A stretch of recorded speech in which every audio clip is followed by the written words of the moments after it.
Hey guys, it's your girl. Listen up. If you haven't been watching my messages, I'm going to tell you right now. A lot of you guys, you know that we were in a shift. Now, this shift occurred. A lot of people felt like this was starting from the beginning, but the Lord had already told me this is not the beginning. This is a continuance.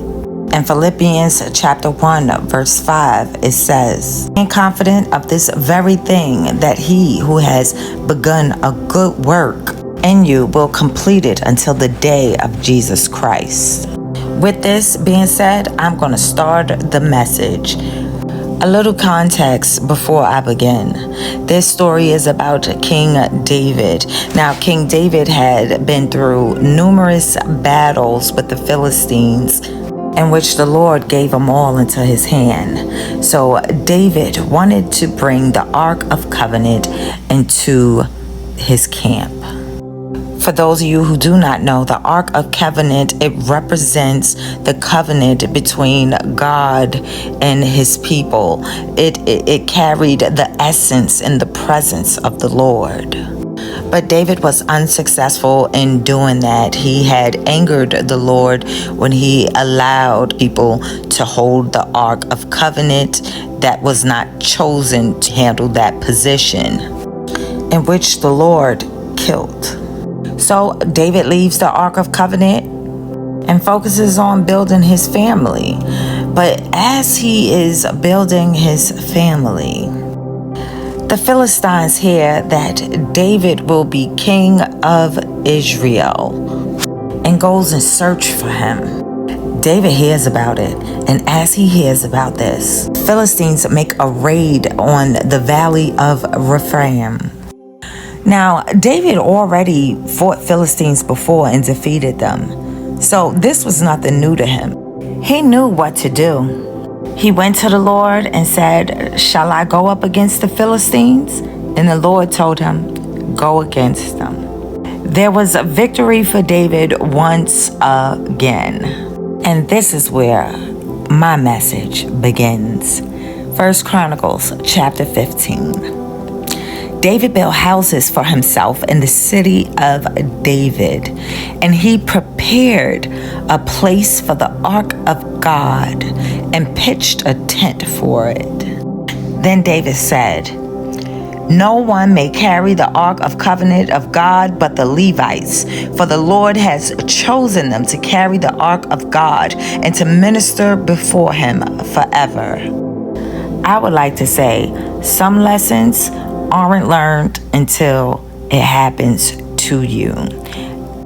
David had to lose men just in order to realize God wasn't playing about the position in which he gave him, that he would have to step up to leadership and do things the way the Lord wants it to be done. He would have to allow the Lord to lead him in every single step in order to be successful. Verse 12. He said to them, "You are the heads of the fathers of the house of the Levites. Sanctify yourselves, you and your brethren, that you may bring up the ark of the Lord of God of Israel to the place I have prepared for it. For because you did not do it the first time, the Lord of our God broke out against us, because we did not consult him about the proper order." The Spirit of the Lord wants me to bring up complacency. Being a Christian, sometimes you could get complacent with thinking the Lord is just going to do things for you. You can get complacent with thinking that the Lord got you. I've received all these blessings. I'm good. I don't have to do more. And that's how David was. David was complacent with winning all the battles, that when he thought he could bring the Ark of Covenant to the city of David, to his home, that he could just pick it up and go, not realizing that it must be an order to this. This time, David was going to get it right. And this time, you're going to get it right. God has placed you in this new position, and there are 3 rules in which he wanted me to express to you. To possess what God has given you, The same way David wanted to possess the Ark of Covenant and put it in the land in which God had given him. Number one, you have to be prepared for your goal. Preparation. No complacency. God is dealing with you strategically. Your gifting plays a huge part in your positioning in God's strategic plan in order to bring you into your promise. 1 Corinthians chapter 14. Pursue love and desire spiritual gifts, but especially that you may prophesy. Verse 3. But he who prophesies speaks edification and exhortation and comfort to men. Being in your position, you will have to speak greatness into your team. That means speaking for improvement while showing the ability to understand and share the feelings of one another, and yet still urging one another to be productive in a timely manner. Verse 7. Even things without life, whether flute or harp, when they make a sound, unless they make a distinction in the sounds, how will it be known what is piped or played? This is key, because this is going to be your distinction. This will accumulate your influence towards others to continuously build in higher dimensions for what God is bringing you into. Number 2. Sanctification. Kadesh is the Hebrew word for sanctify, meaning holy or dedicated. Holy meaning set apart. So this stage, this time right now, you have to be set apart and dedicated into what the Lord has promised you. So you have to stay focused. You have to, sometimes I can't answer that call. I can't watch TV. I have to stay focused on the task at hand in which the Lord is calling me to. I have to hear the Lord every single word.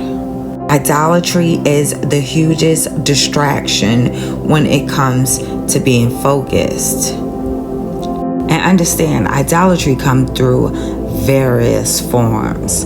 And I would like you to understand that it's anything that you like that you put before God. You know, I do not watch TV, but I love watching sermons. I'm just drawn to it. I could watch sermons all day, and you would think, well, dang, watching sermons is still dealing with the Lord, so why would he have a problem with it? It's at times and points where God says, I don't want you to listen to another sermon. I need you to sit right here and sit with me, because I have to lead you. I have to tell you an instruction. And in that moment, I'll have to turn off the TV from watching a sermon. And with that being said, it's so easy to be misled into idolatry and not realize it. So with that, always self-examine yourself to see, am I putting my best effort to get things accomplished? Number 3, order. This shift and the position in which God has placed on you is causing precision and excellence. So you need to have order. Not having order was a huge mistake in which David did, where some of his men had to die. It said in verse 13, "For because you did not do it the first time, the Lord our God broke out against us, because we did not consult him about the order." Since the beginning of time, God has always been a God of order. He always gives instructions in order to every movement he made, going from the beginning to the end of the Bible. Moses, he told specific instructions of the order to make the Ark of the Covenant.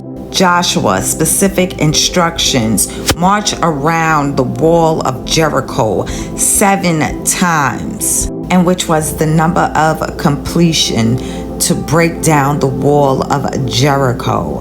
Now, that was the order. Even from the day he has created the heavens and the earth, it's always been in order. So by the Spirit of the Lord, your business, your paperwork, your household, your family, get it in order. Get everything in order. These are the 3 things in which David did. He prepared for the Ark of Covenant to come in. Then he told the Levites to sanctify themselves, be dedicated, set themselves apart. And then he said, order, have order doing it. These are all things which David had to do in order to bring the Ark of the Covenant into the city of David.